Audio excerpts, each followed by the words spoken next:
Hello everyone, मैं आपकी host Ananya और आप देख रहे हैं वंडरफुल गार्डन।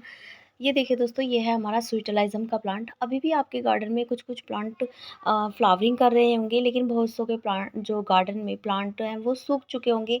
मेरे गार्डन में भी कुछ इस तरीके का ही हाल है। कुछ प्लांट्स जो बाद में धीरे-धीरे उन्होंने ग्रोथ करी थी, वो अब फ्लावरिंग पर आ रहे हैं। बाकी मेरे लगभग प्लांट शीड बनाना शुरू कर चुके हैं और उनके जो बहुत ज़्यादा शीड है वो सॉइल में ही गिर गए हैं। जहाँ पे भी मैंने उनको लगाया वो सूखते रहते हैं और उनके शीट बोर्ड खुल-खुल के वहीं गिरते रहते हैं। तो दोस्तों, आज की जो ये हमारी वीडियो होने वाली है, इस वीडियो में मैं आपको स्वीट एलाइज़म के शीट कलेक्ट करके दिखाऊँगी, किस तरीके इसके स्वीट एलाइज़म के हमें शीट कलेक्ट करने चाहिए। और वैसे भी दोस्तों, स्वीट एलाइज़म के प्लांट जितनी जल्दी फ्लावरिंग पर आते हैं, 1-2 मंथ में ही ये बहुत जल्दी अ इनके जो शीड बनना भी शुरू हो जाते हैं। जैसे कि मैंने एक वीडियो में आपको दिखाया था, जब मेरा प्लांट अच्छे खासे शीड बनाना शुरू कर दिया था, तो मैंने उसको कट कर दिया था। उसके बाद मेरे प्लांट ने दोबारा ग्रोथ करी, अब वो दोबारा से फ्लावरिंग पे आ चुका था। और अब देखिए दोस्तों, ये जो आप मेरे स्विट्ज़रलैंड के प्लांट देख पा रहे हैं, ये एक मैंने छोटी-सी क्यारी में लगाए हुए थे और अब ये लगभग बहुत ज़्यादा शीड बना कर के इनके शीड पॉट भी नीचे खुल-खुल के गिरने लगे हैं। तो मैंने सोचा ये सारे ही निकल जाएँगे, इससे अच्छा मैं कुछ शीड कलेक्ट कर लेती हूँ और आपके साथ भी थोड़ा शेयर कर लेती हूँ। देखिए दोस्तों, प्लांट की कंडीशन आप देख पा रहे हैं, बिल्कुल आपको कोई ग्रोथ नहीं नज़र आ रही होगी, बिल्कुल पीले-पीले ये हो चुके हैं, क्योंकि आप देख पाएँगे कि दूर से ही इस ये मुझे आपको भी इसके शीड नज़र आ रहे होंगे। ये देखिए दोस्तों, अगर आपके स्विट्ज़रलैंड के प्लांट बहुत ज़्यादा हैं, तो आप इस तरीके का वेस्ट दुपट्टा ले सकते हैं, या फिर आपके गार्डन में थोड़े बहुत ही स्वीटलाइज़म के प्लांट हैं, तो आप सिंपली उन्हें हाथ से निकाल सकते हैं। नीचे प्लेट वगैरह रख कर के और सिंपली आप उन्हें हाथ से निकाल लीजिए, वो आराम से निकल जाते हैं। लेकिन मेरे तो इतने ज़्यादा स्वीटलाइज़म के प्लांट लगे हुए थे, तो मैंने सोचा इस तरीके से क्यारी भी खाली हो जाएगी और मैं सबको ही निकाल लेती हूँ। जितना हो सकता है इनके शीड निकाल लूँगी, बाकी मैं अपने आस-पास में सबको ही बाँट दूँगी स्वीटलाइज़म के शीड्स।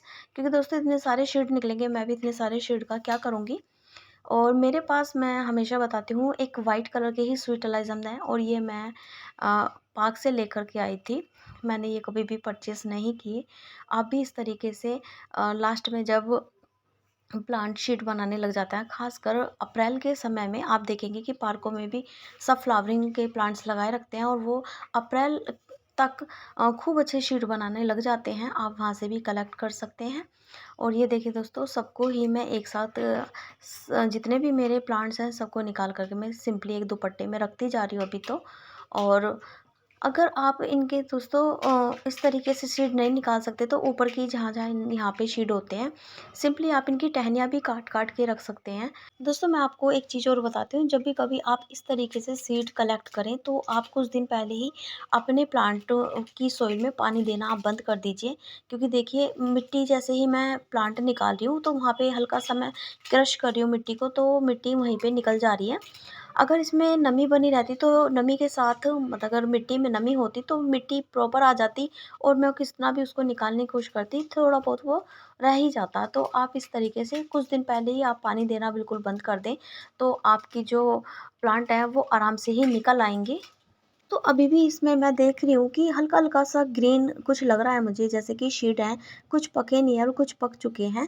लेकिन लगभग शीड इसमें पकते जाते हैं, जैसे-जैसे हमारा फ्लावर ऊपर की साइड बढ़ता रहता है, नीचे के जो शीड होते हैं वो धीरे-धीरे पकते रहते हैं और कुछ शीड पोड वहीं पर ही खुलते रहते हैं। तो मैंने इनको सिंपली अभी ऐसे ही 1 दिन के लिए शेडी एरिया में छोड़ दूँगी और थोड़ा-थोड़ा सा हल्का-सा मैं क्रश करूँगी, क्योंकि जो सूखी हुई इनके शीड हैं, अगर इस तरीके से मैं हाथ से मैश करूँगी तो वो सारे दुपट्टे पर निकल आएँगे, या आप कोई भी चादर वगैरह ले सकते हैं जो बेकार होती हैं। दोस्तों, मेरे तो गार्डन में इतना ज़्यादा स्वीटलाइज़म हुआ था, इसीलिए मैं कपड़े का इस्तेमाल कर रही हूँ, वरना तो आप कोई भी पॉट वगैरह ले सकते हैं। सिंपली पॉट में भी आप आराम से निकाल सकते हैं। और ये देखिए दोस्तों, सारे जितने भी मेरे स्वीटलाइज़म के प्लांट हैं, मैं इनको हल्का-हल्का सा क्रश कर रही हूँ, तो ये सिंपली जा सारे के सारे शीड दुपट्टे पर आ जाएँगे। और उसके बाद दोस्तों, मैं इन सारे शीट को ऐसे ही ओपन छोड़ दूँगी हवा में, क्योंकि यहाँ जहाँ पे मैंने इस दुपट्टे को अब रखा है, यहाँ पे पूरे दिन भर की छाया पड़ती है, कोई धूप नहीं आती। अभी धूप आ रही है लेकिन ये इसमें फिर छाया आ जाएगी, और छाया में जब हम शीट को रखते हैं सेमी शेड एरिया में, तो उस जगह रखने का दोस्तों फ़ायदा ये होता है कि हमारे शीट बहुत अच्छे से ड्राई हो जाते हैं, हल्का सा सूख जाते हैं। मतलब अगर हम इन्हें तेज़ धूप में सुखाएंगे तो जो शीट है वो इतना ज़्यादा ड्राई हो जाएंगे कि अगर हम उन्हें अगले साल लगाएंगे तो वो लग नहीं पाएंगे। इसीलिए इन्हें सेमी शेड एरिया में इनको ड्राई करना चाहिए।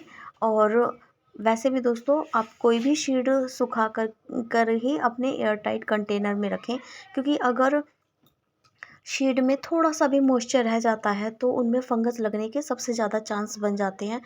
मैं पिछली बार ऐसा ही हुआ था दोस्तों, मेरे कुछ शीट हल्के से मैंने गीले ही रख लिए थे और जब मैंने देखा तो उनमें वाइट वाइट फफूंदी टाइप लग गया था।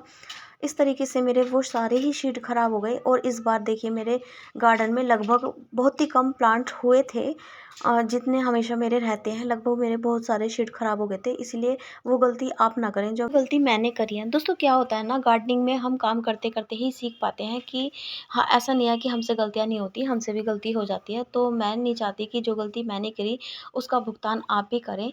तो आप बहुत अच्छे से अपने शीट को ड्राई होने दीजिए, और ड्राई होने के लिए आप ऐसी जगह चुनें जहाँ पे आपके शीट को अच्छी सी ब्राइट लाइट मिले और अच्छी सी हवा आपकी जो शीट है उनको मिल जाए।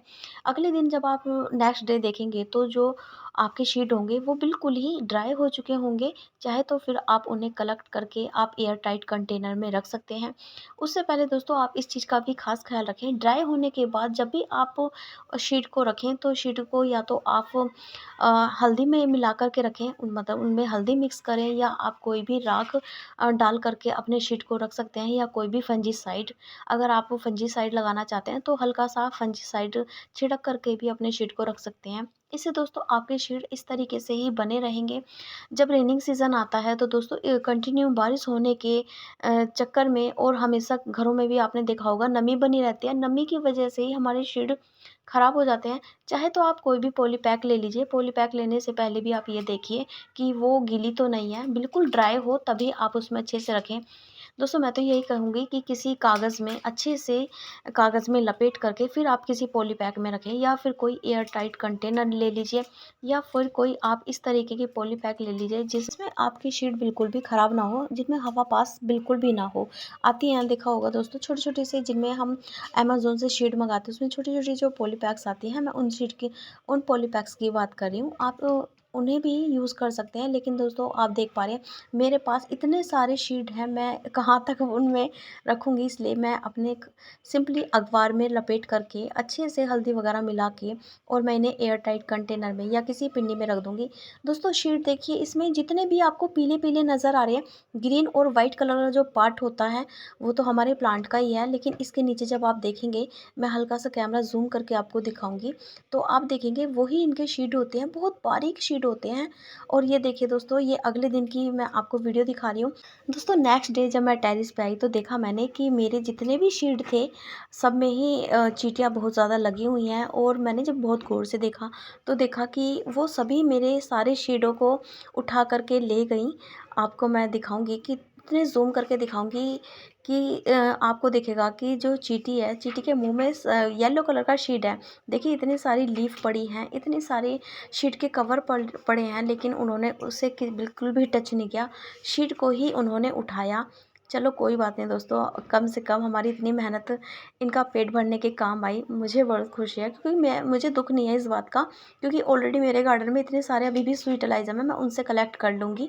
तो दोस्तों ये थी हमारे स्वीटलाइज़म शीट की वीडियो। आप इस तरीके से कलेक्ट करके रख लीजिए, आपके गार्डन में हमेशा ही ये बने रहेंगे, कभी भी आपके गार्डन से नहीं जाएंगे। देखने में बहुत ज़्यादा खूबसूरत लगते हैं, जब हम इन्हें और प्लांट्स के साथ मिला करके लगाते हैं, देखने में बेहद ही प्यारे लगते हैं। छोटे छोटे से फूल, ऐसा लगता है जैसे एक बर्फ़ सी बिछा दी हो। तो आई होप दोस्तों आज का वीडियो आपको ज़रूर पसंद आया होगा। वीडियो अच्छी लगे तो प्लीज़ लाइक करें, चैनल को सब्सक्राइब करें और बेल आइकन बटन दबाना बिल्कुल भी ना भूलें। मिलती हूँ अपनी किसी नेक्स्ट वीडियो में किसी नेक्स्ट टॉपिक पे। बाय।